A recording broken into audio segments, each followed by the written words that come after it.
यह कहानी है दो भाइयों की, किशन और मोहन की। दोनों खेती बाड़ी करके अपना गुजारा करते थे। पर जहाँ मोहन मेहनती और ईमानदार था, वहीं किशन बहुत आलसी और कामचोर था। चलो भाई, थोड़ा आराम कर लेता हूँ। इतनी कड़कती धूप में काम करना तो मेरे बस का नहीं। भाड़ में गया काम। काश मेरे पास बहुत सारा धन होता तो मजदूरों से सारा काम करवाता। खैर, अभी तो सो ही जाता हूँ।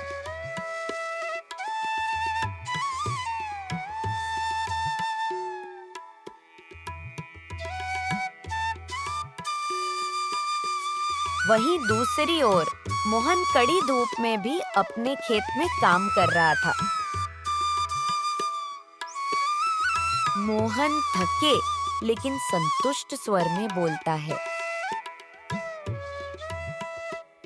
बस थोड़ा सा और रह गया। मिट्टी अब अच्छी हो गई है, इसमें फसल जरूर अच्छी होगी।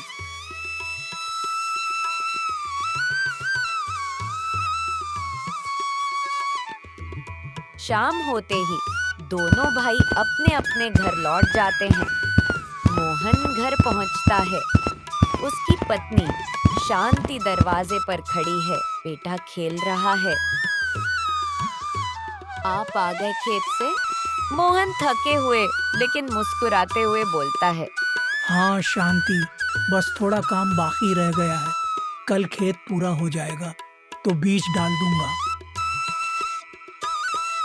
आप बैठिए जी, मैं खाना परोसती हूँ। दूसरी ओर किशन के घर में वह और उसकी पत्नी रहते थे। किशन हमेशा आसान रास्ता ढूंढता रहता था। अगले दिन सुबह दोनों खेतों में बीज डालते हैं। अगली सुबह दोनों भाइयों ने अपने खेतों में बीज डाले। समय बीता और फसलें तैयार हुईं। मोहन के खेत में हरी भरी फसल लहरा रही है। किशन का खेत सूखा और कमजोर है। क्यों मोहन की फसल इतनी अच्छी है और मेरी खराब है? अब ये जमीन मुझे ही लेनी होगी। किशन मोहन के पास आता है और क्रोधित स्वर में बोलता है, सुन मोहन, आज से तू इस जमीन पर खेती नहीं करेगा। क्या? लेकिन क्यों भैया? अगर मैं खेती नहीं करूंगा तो परिवार कैसे चलेगा? वो मुझे नहीं पता। ये जमीन मेरे पिताजी ने मुझे दी थी, तुझे नहीं।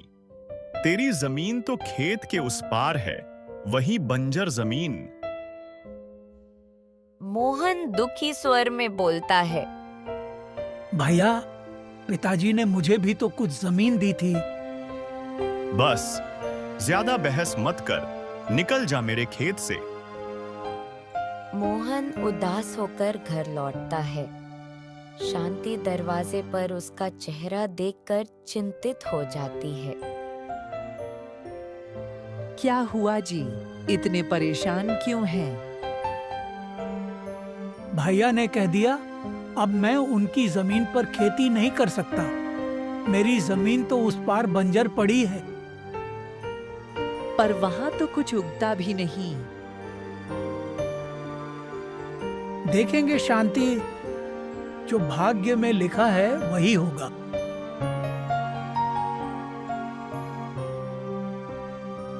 अगले दिन सुबह सुबह मोहन बंजर जमीन पर हल चलाने जाता है। कड़ी धूप में वह लगातार मेहनत करता है और कुछ देर काम करने के बाद वह थक कर एक पेड़ की छांव में बैठ जाता है। हे भगवान, क्या मेरे भाग्य में यही लिखा है? इसमें तो सिर्फ पत्थर ही पत्थर हैं।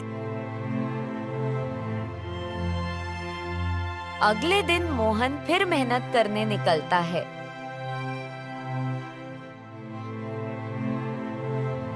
एक बड़ा पत्थर हटाते वक्त जमीन के नीचे कुछ चमकता है। मोहन आश्चर्य से बोलता है, भगवान, ये तो खजाना है। मोहन उस संदूक को लेकर घर चला जाता है।